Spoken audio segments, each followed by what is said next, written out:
Well, let's go ahead and pray. We got a lot to cover here, so we're gonna start the book of Daniel this morning. So let's go ahead and get started. Lord, thank you so much just for this opportunity.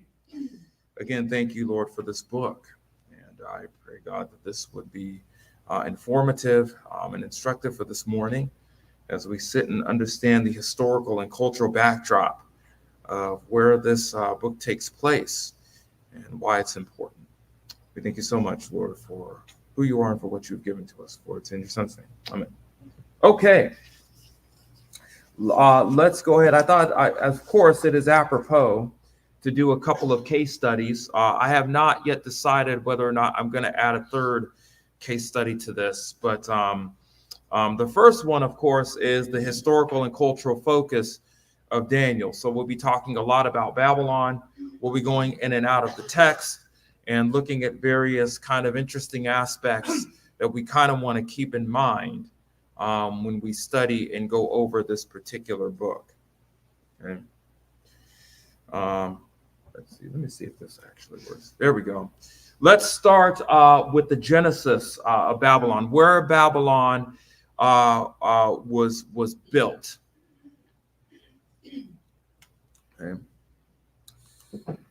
Babylon was located about 50 miles south of Baghdad and was founded along the Euphrates River. This is important as this pertains to a lot of commerce and a lot of travel, as well as people using the Euphrates River for various things.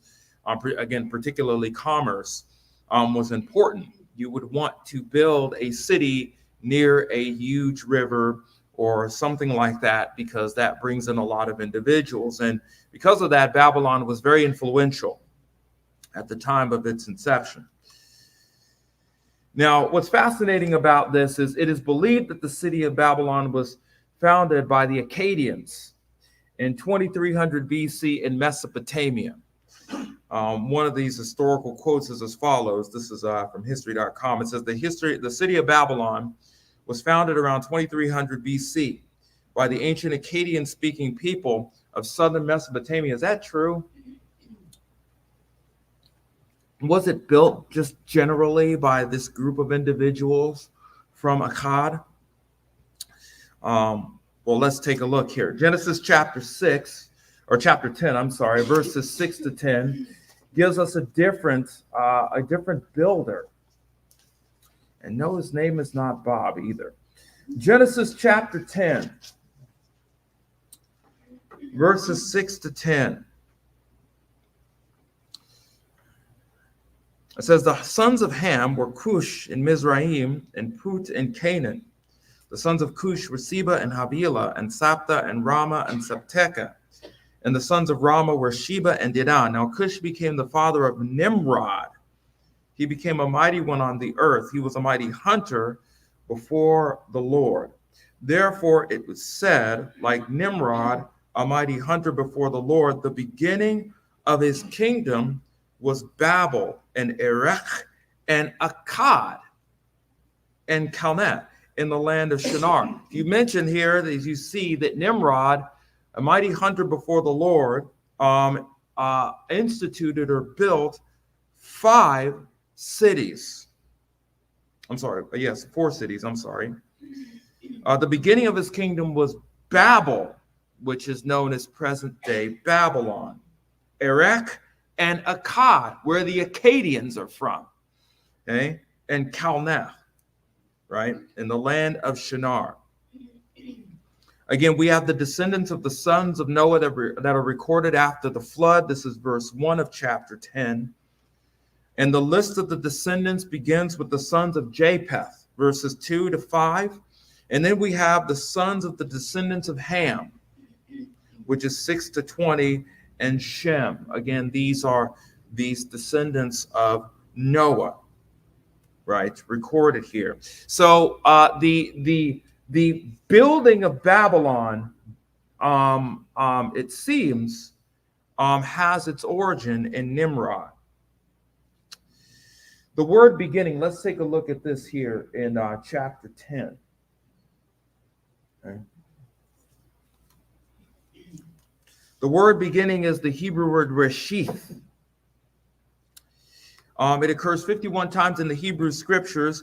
It is translated either chief, that is the primary one, first, it being one of its kind or the first of its kind, or beginning, as opposed to the start of something.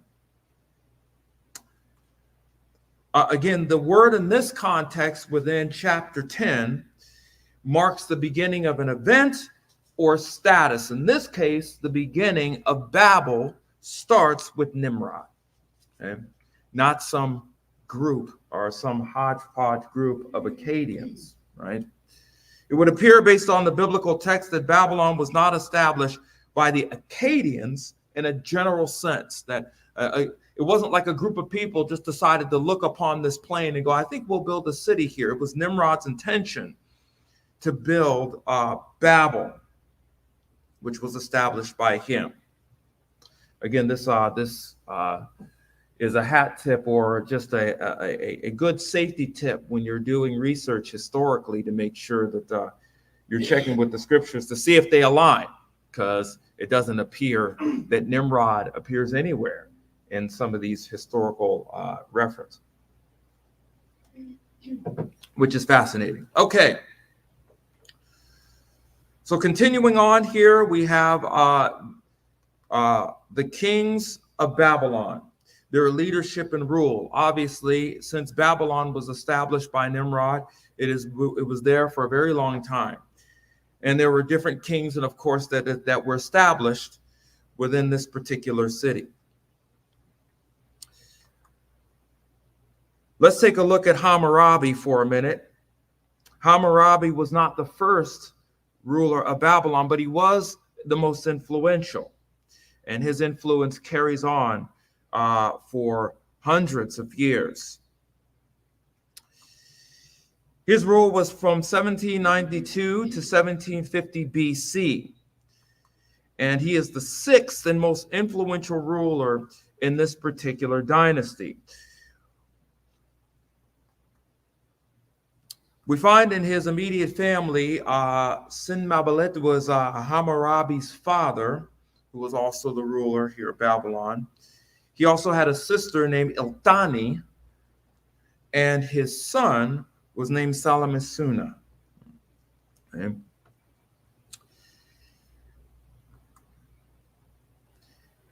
Hammurabi is influential in establishing what is known as the Code of Hammurabi. Now, we've talked about this several times. I think we mentioned it in our Esther conference. We've mentioned it in various other places, right? That the Code of Hammurabi essentially was, before the code, there was a whole bunch of kind of district towns and cities that surrounded this particular region. It was the Code of Hammurabi that unified all of these towns and these districts under one rule, right? It was one of the earliest legal codes in the world. I think I would say estimated about, if I could recall, about 250 codes of Hammurabi. Some of them included various trades, various commerce practices, aspects of corporal punishment, things like that were instituted in this code.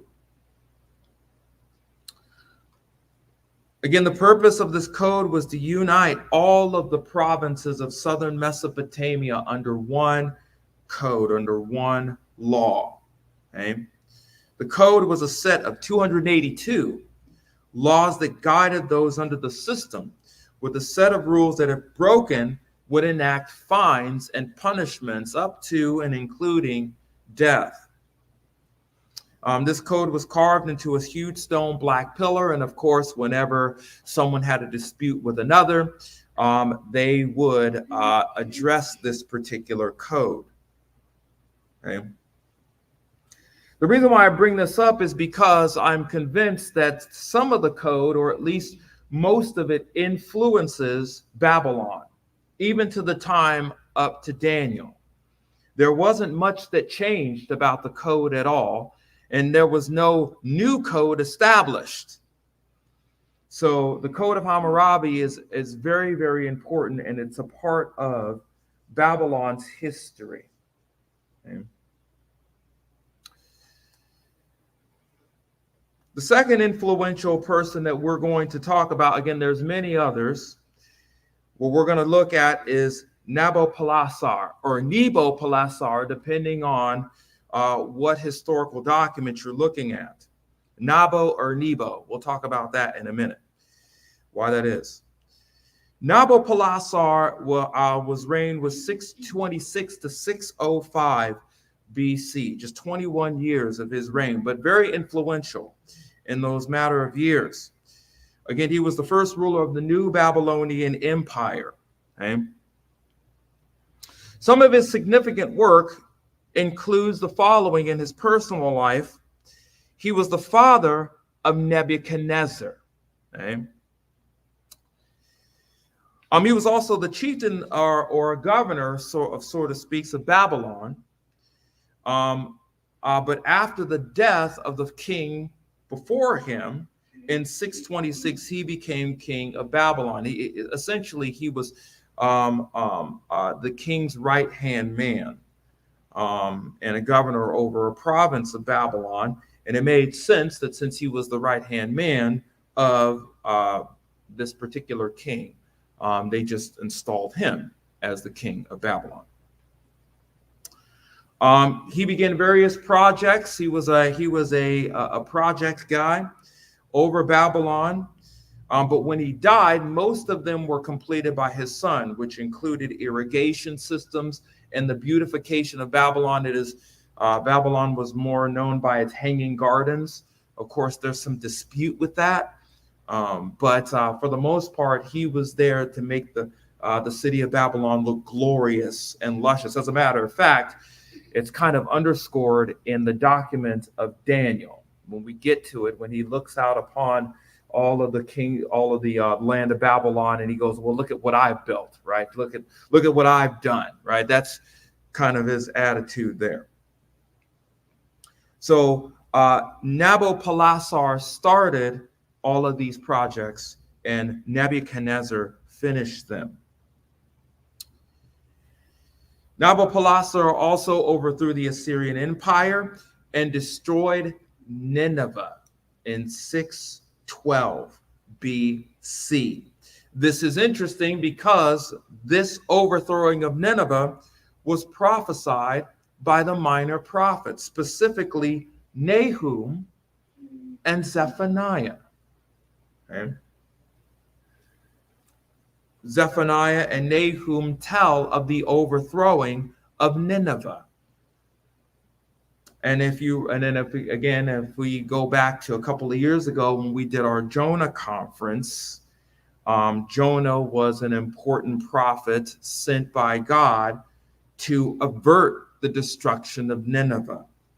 Of course, this was before the destruction by Nabo or Nabopolassar. Okay? So it was Nabopolassar who eventually overthrew Nineveh in 612.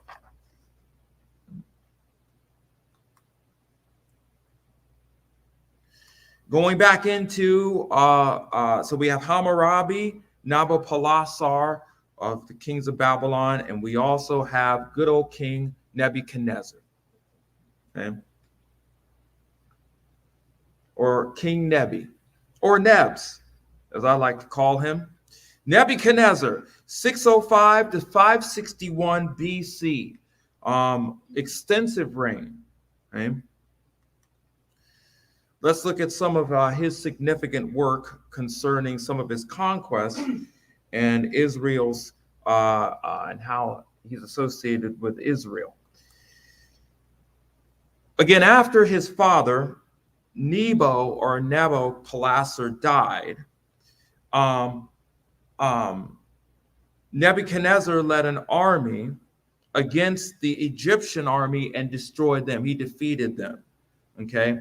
As a matter of fact, Egypt kind of questioned whether or not they wanted to take aim against him conquering them, but he defeated them so bad that they didn't even They said, you know what, that's probably not a good idea. We'll just take the L on this one. Okay? This is recorded in 2 Kings, chapter 24, verse 7. Nebuchadnezzar, after he basically defeated the Egyptian army, one of the largest kingdoms at the time, he went on to conquer on just about everything. He went on to conquer Syria, he went on to conquer Lebanon, and eventually northern Israel. Right? After he conquered northern Israel, he decided to just move on and conquer all the rest of it. At that point, he went on to conquer Jerusalem due to 3 sieges, okay, in the historical account, particularly in Kings and Chronicles. Okay?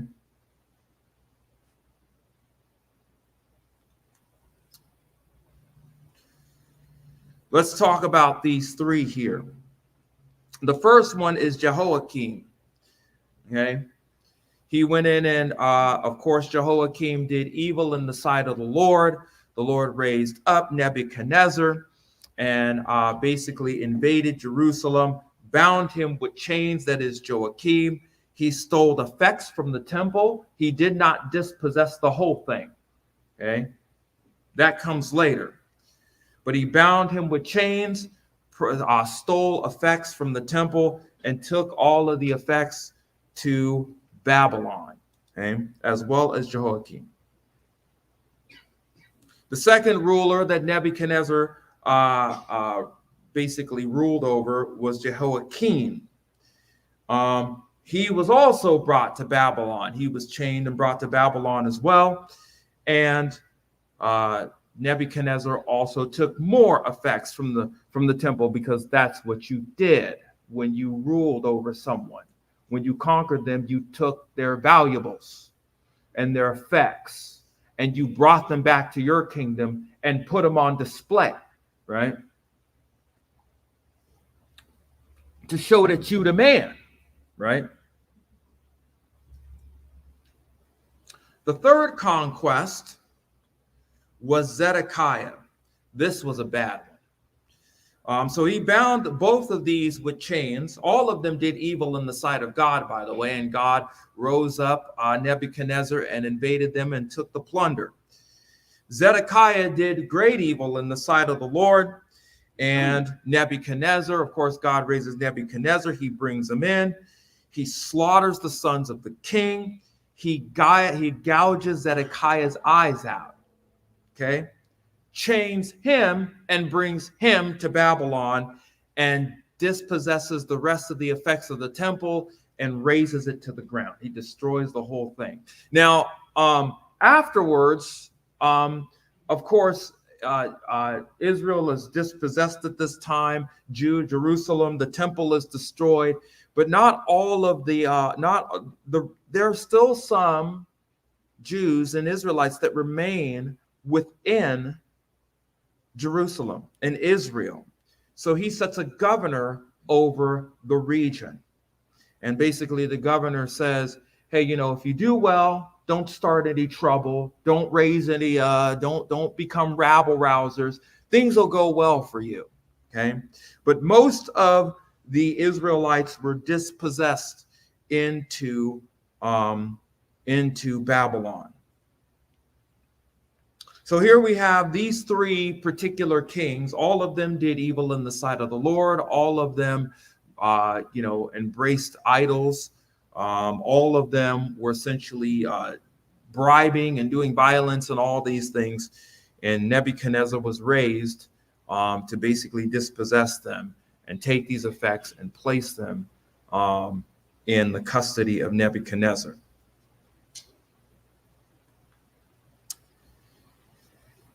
So we've looked at the genesis of Babylon so far. We've looked at the kings. Let's talk about Babylon's. Oh, before we get to that, let's look at the other kings here. These other kings of Babylon here are recorded in the book of Daniel. For example, we have Belshazzar, the king. That's in Daniel chapter 5, verse 1. Okay.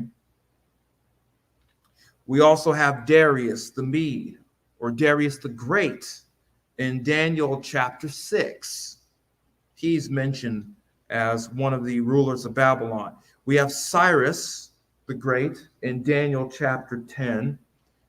And last, I think those are the ones that are mentioned here. We will discuss these rulers when we get to them. We'll do a deep dive when it comes to them when we get to each of them in our discourse.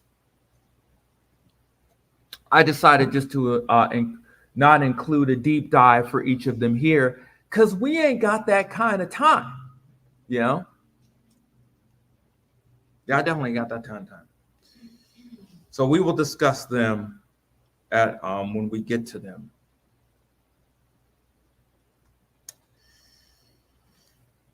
Let's talk about Babylon's culture and customs. I want to take a look at the housing for a minute because this is kind of cool. I mean, you want to talk about an archaeological feat. You probably want to live in some of these dwelling places. It's kind of fun. The homes in Babylon were built with 3 floors. This is awesome. And a flat roof. All of the homes had flat roofs at this particular time, and they were used for various purposes and means.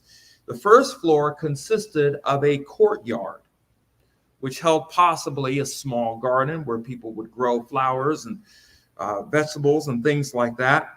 And it held some animals, not your livestock, right? Those would be either on the side or out, but mostly like chickens and things like that, very small animals. The second floor, so you had the first floor, the second floor consisted of the bedroom, okay? And the flat roof was essentially your kitchen.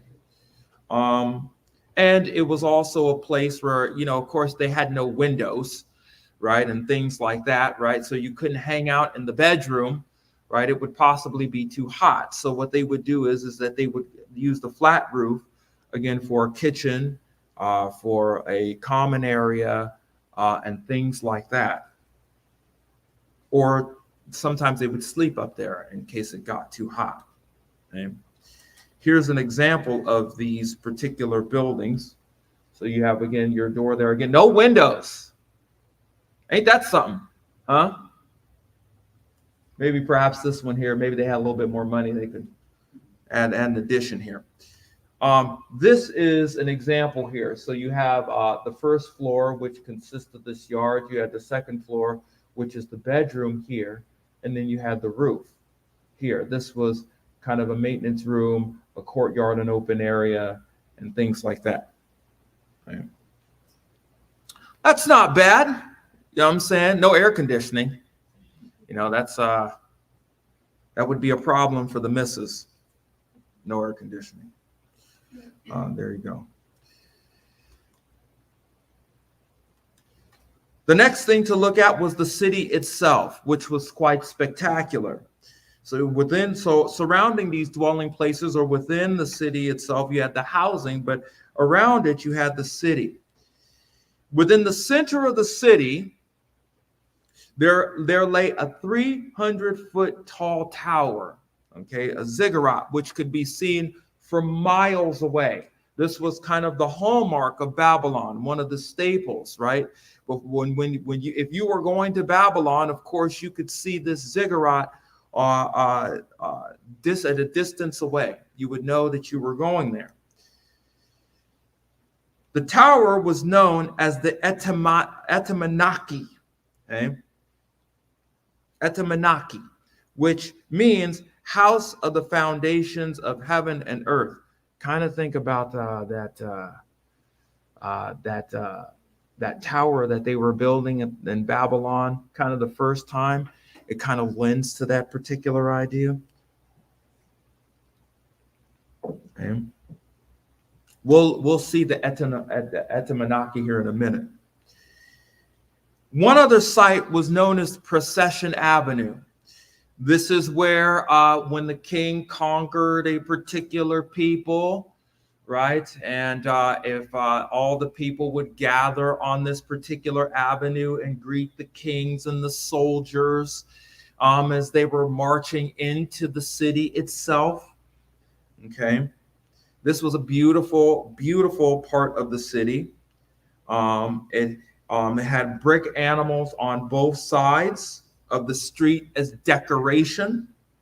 They were reliefs, so these animals would stick out, obviously, and they led to what was known as the Ishtar Gates. And this procession was about a half a mile. Could you imagine walking this particular thing for a half a mile? You've got citizens on every side cheering, right, as these individuals are coming in, right? Nebuchadnezzar and all of these individuals. So this is the Etemenaki, or a rendition of it. Okay, we will talk about this particular tower here in a second. Okay, way up here at the top. Of course, you have this huge stairwell that leads into these halls. Okay, and I'll tell you what's probably in these halls here in a minute. This is Procession, or a rendition of Procession Avenue. You had all these towers over across that contained guards and stuff that would guard the tower up to the procession. And here is the Ishtar Gate, okay, that led into the city itself. These are the reliefs of the stones that were lining up to the Procession Avenue, and they're along the gate itself. Okay. Very beautiful. By the way, they don't know how they made these stones, by the way. The colors and the dyes within these stones. They have no idea how they did them. And how what the design was. The Ishtar Gate was the 8th gate of the city of Babylon and was a double gate. So they had 2 gates, one after the other, surrounded by soldiers and men that strengthened its fortification. Again, this is one of the reasons why, again, King Nebs came out, looked out upon the city, and was feeling himself for a minute, right? No, this is an impenetrable fortress, right? No one can invade this fortress. The gate had a roof and a door which was made of cedar and bronze.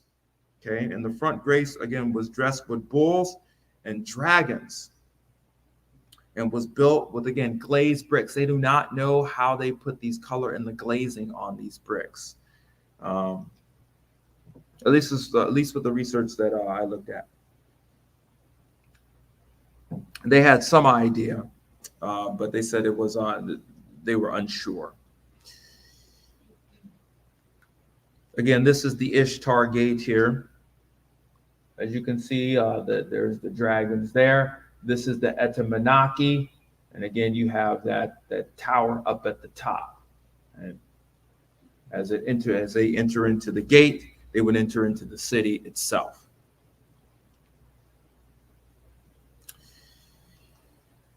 Okay, continuing on here. So we've looked at where Babylon originated from.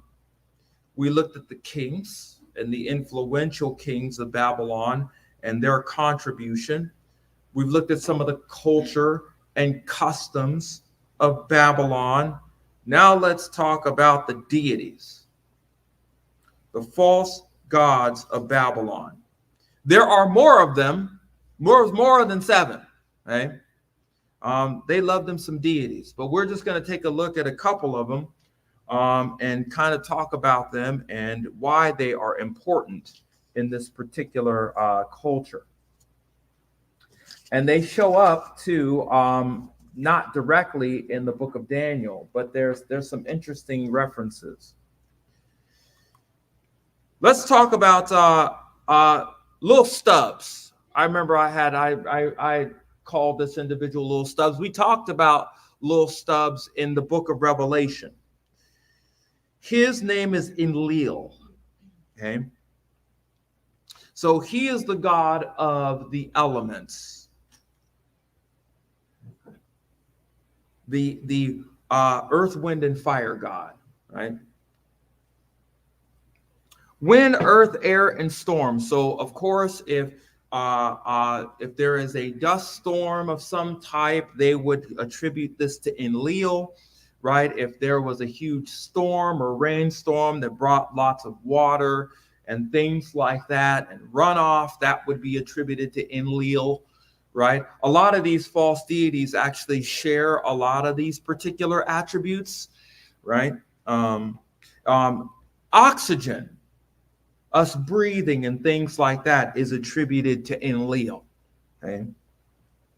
So they would thank Enlil for the air that they would breathe. They would thank Enlil for the wind. They would thank Enlil for the clouds, things like that. When crops would grow, they would praise Enlil. Then you had this individual by the name of Enki. Of course, divination was one of the aspects of Babylon. This is recorded in the book of Daniel too. So Enki is the god of magic. He is the god of wisdom and fresh water. So think about Daniel calls God the revealer of mysteries, okay, in the book of Daniel. There is a reason why Daniel is referring to God like this. It's not just that God is giving Daniel these revelatory insights concerning Nebuchadnezzar's dreams. It's a direct attack on the false deities, particularly Enki, because Enki is the god of wisdom. Okay? So again, these things are important to know, that while Daniel is doing this, it almost seems like he's just coming up, taking off his glove and slapping these false deities in the face, right, by these activities. He is the creator of fresh water, of trouble. Ain't that something? Trouble. So, hardships, things like that. Crafts and healing. He is also the creator of human beings, Enki. Right?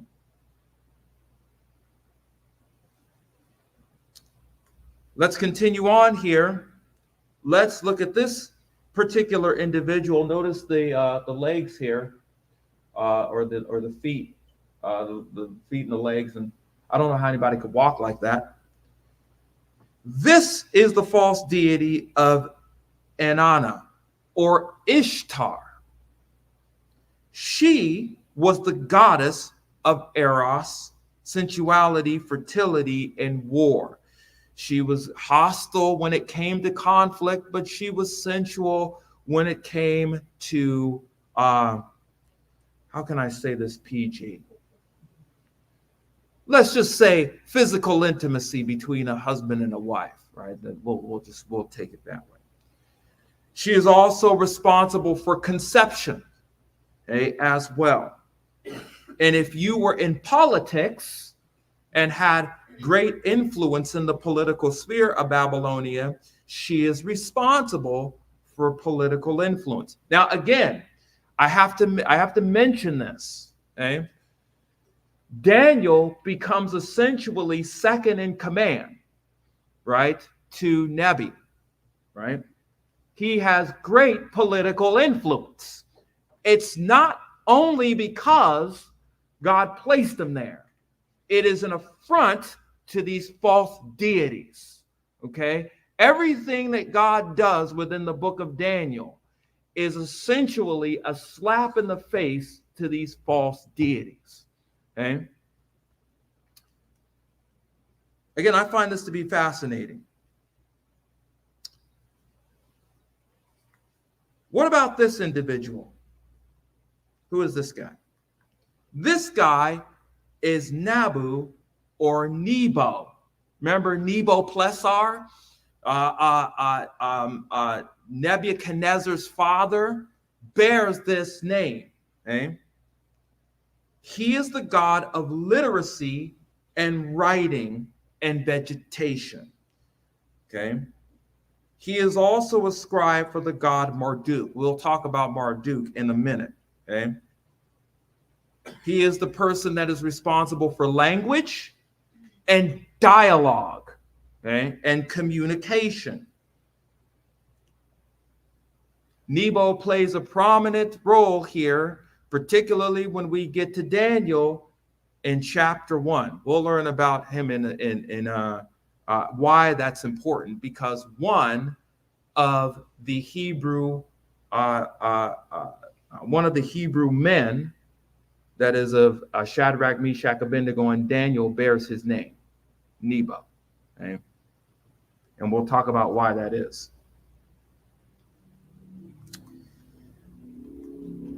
How about this individual? This individual is Nana. Now, that's not to be confused with Inanna or Ilnana or just Nana, okay? Which is a great anime, by the way. Have you seen that? Oh, I love it. Oh, man, I love that one.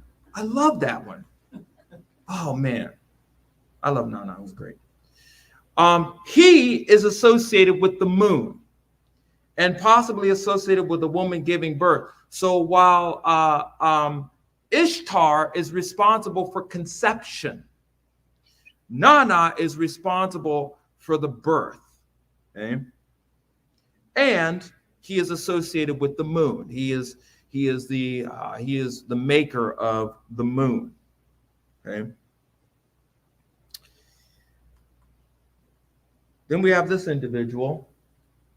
This individual is Ninshra. I tried to pronounce it. I couldn't do it. Ninhershag. There we go. She is the goddess that is mostly responsible for fertility, sex, childbirth. But now remember how they kind of overlap. I thought Ishtar was the one that was responsible for this. Well, no, she's also responsible for this as well. Pregnancy and crops. So you want to talk about fertility, right? Fertility from the earth, fertility from a woman, fertility in childbirth, things like that. Her name means Lady of the Sacred Mountain. Okay?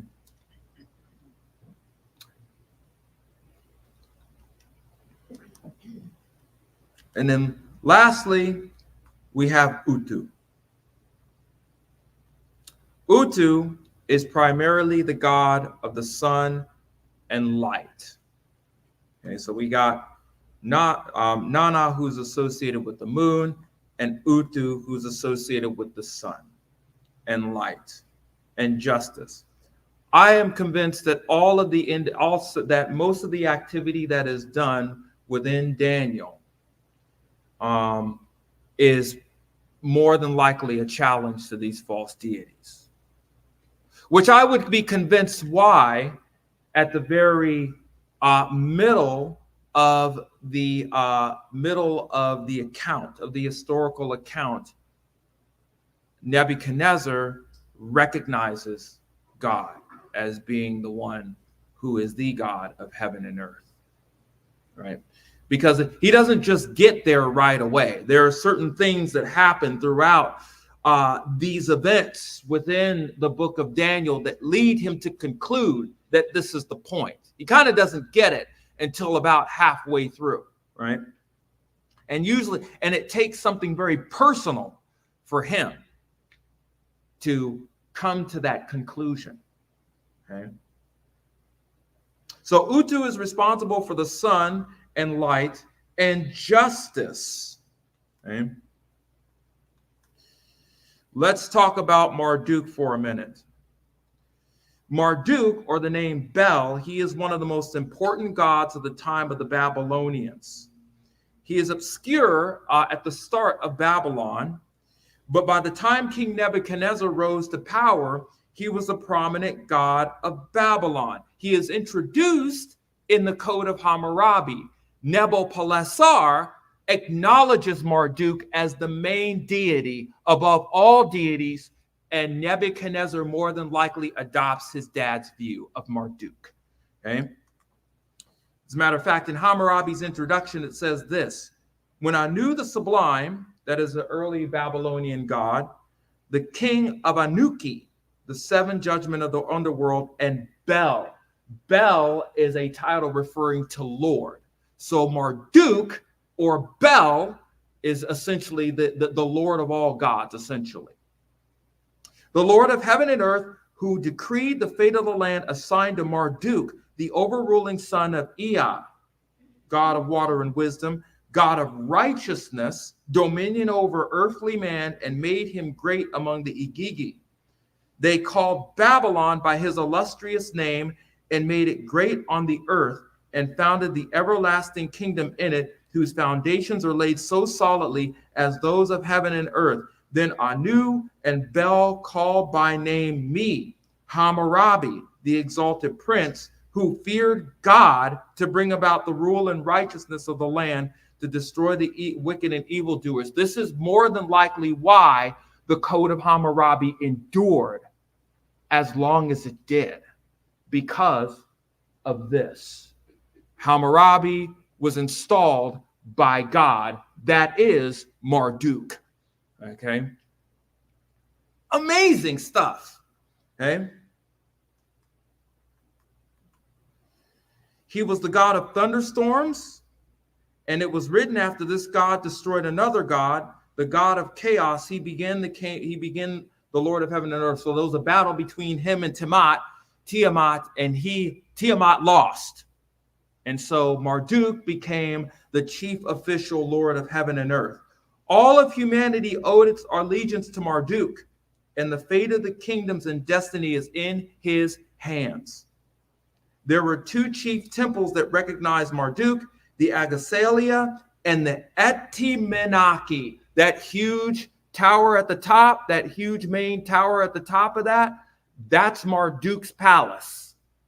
He is the maker of heaven and earth. He gets the top penthouse suite. Okay.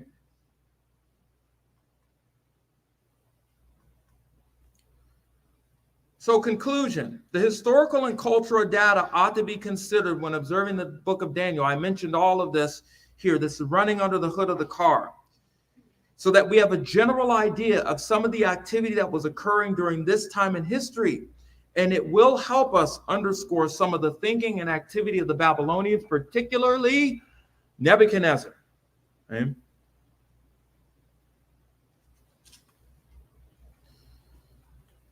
So next up, we will go through the 5 W's of the book of Daniel. And then it'll be, I haven't just yet decided yet whether or not I want to do an outline. I might do that. But next up, we will talk about the 5 W's of the book of Daniel, going through it in a little bit more detail. All right, let's pray.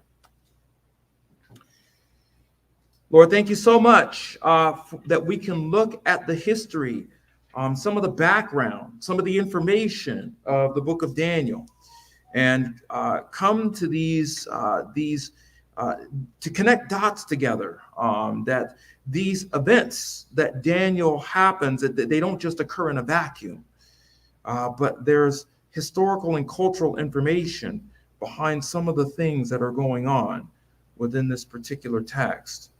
Help us grasp it and understand it as much as we can, and to make the meaning clear as we begin to examine this book. Thank you again so much, for it's in your Son's name. Amen.